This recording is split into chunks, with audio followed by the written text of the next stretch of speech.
Sea of Thieves Season 13 saw a powerful new warship added to the game, in the form of the Burning Blade, marking Flameheart's return to the seas. With such a formidable new vessel charting a course across our waves, taking it on is no small feat, especially when enemy pirates are flying the flag. It's time to go over the easiest way to sink a player-controlled Burning Blade.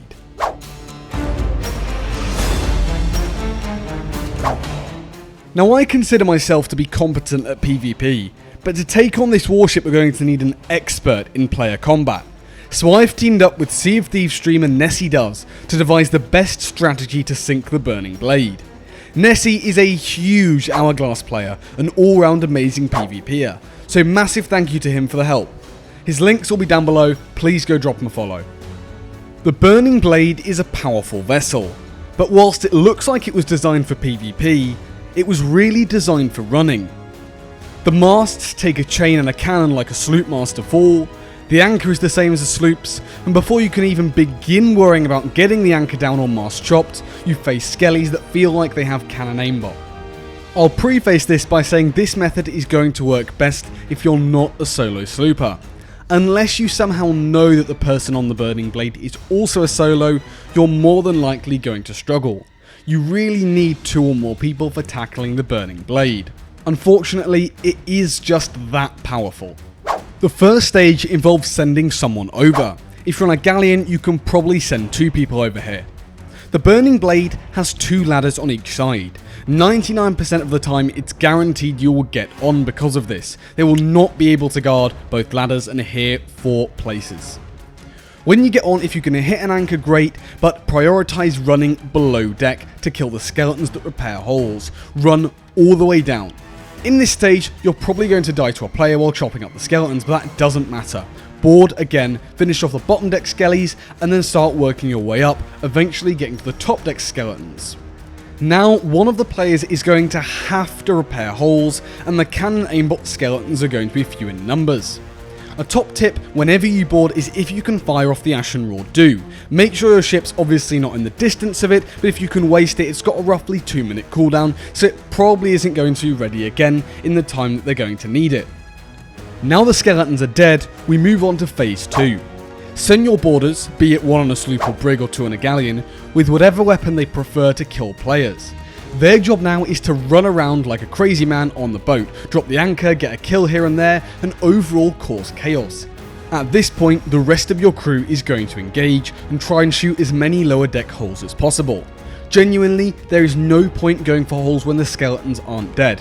Just stay a reasonable distance away from the ships that you're not really going to get hit, send boarders over and kill the skeletons.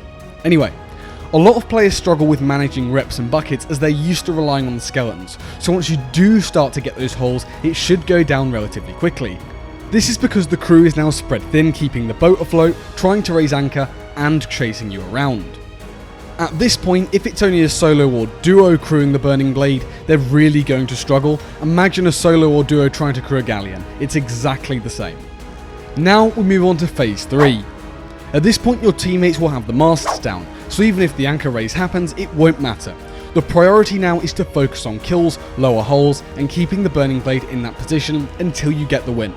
The Burning Blade tanks chain shot. As I mentioned at the start, it takes 2 chain shots or a chain and a cannon like a sloop mast for them to fall down.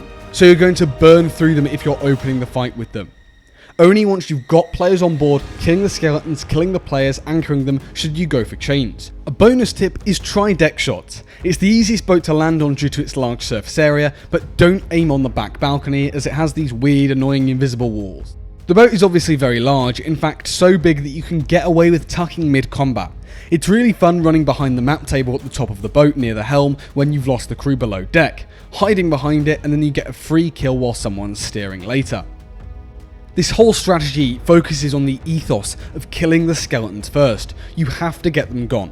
The skeletons are what will keep the Burning Blade afloat. And whilst yes, the amount of skeletons will scale with crew, so if there's 4 people on the Burning Blade they will have slightly less, it's still incredibly overpowered. Just ensure that you're a good distance away and you keep sending boarders over. One of my top tips is to replace boarders immediately as they die. This works better on a brig and a galley, but it can work on a duo sloop. If you're on a brig, one person will be steering the boat, and one person will be going to board. The second that person dies, hopefully the ank will be down, and if it's not, send another one over anyway. Keep the boarders coming. You can't let them move, you can't let them recover, because the Burning Blade is very resource heavy. Even if you play it safe, kill the skeletons as I've discussed in this video, it's still going to require a lot of resources. So if you pummel them and then let them get away, or if you get their masts down and then they get away, you've wasted a ton of resources. The same goes for a galleon. If you've got 1 or 2 people on the boat, the second one person dies, send another over. If you've got 2 people there, still send more over. You've got to keep those boarders coming. Sinking the Burning Blade is often only half the battle though, as there'll be many other ships that are vying for the prize, especially if it's a high stack ship. The Burning Blade takes forever to despawn. This is something that me and my crewmates have had to learn the hard way. So when it does go down, spin your boat, position it in a place that you can harpoon the Blade of Souls, but I really wouldn't recommend going in the water. You can to try and grab it, but in my experience you need the people to man the boat, especially if you're only on a brig or sloop and there's a galleon near you. I've been in positions before where there are 3 other boats vying for the prize and just gotten away with it because we've harpooned it immediately. I've also found that alliances can form to help take down the Burning Blade, but the second it sinks, it descends into chaos. You need to be ready, you need to be manning the sails. And then hope that you can get the Blade of Souls and sell it. I want to wrap up this video by addressing Burning Blades that run. And this links back to what I said at the start of the video. The ship is made for running. If you fail your boards, or you can't quite immobilize them, or you approach them and they just run to Reapers, sometimes there's not a lot you can do. I'm personally hoping that they patch that when a ship's in a certain vicinity, you can't sell. And I'll update the pinned comment down below if this is the case when it happens. But as of making this video, if you're at Reaper's hideout, you can sell. Which means you have to be on it with the boards. You have to be killing them, you have to be killing the skeletons, and make sure your boat is in a good range, angling your sails. As I say, unfortunately if they run, they run.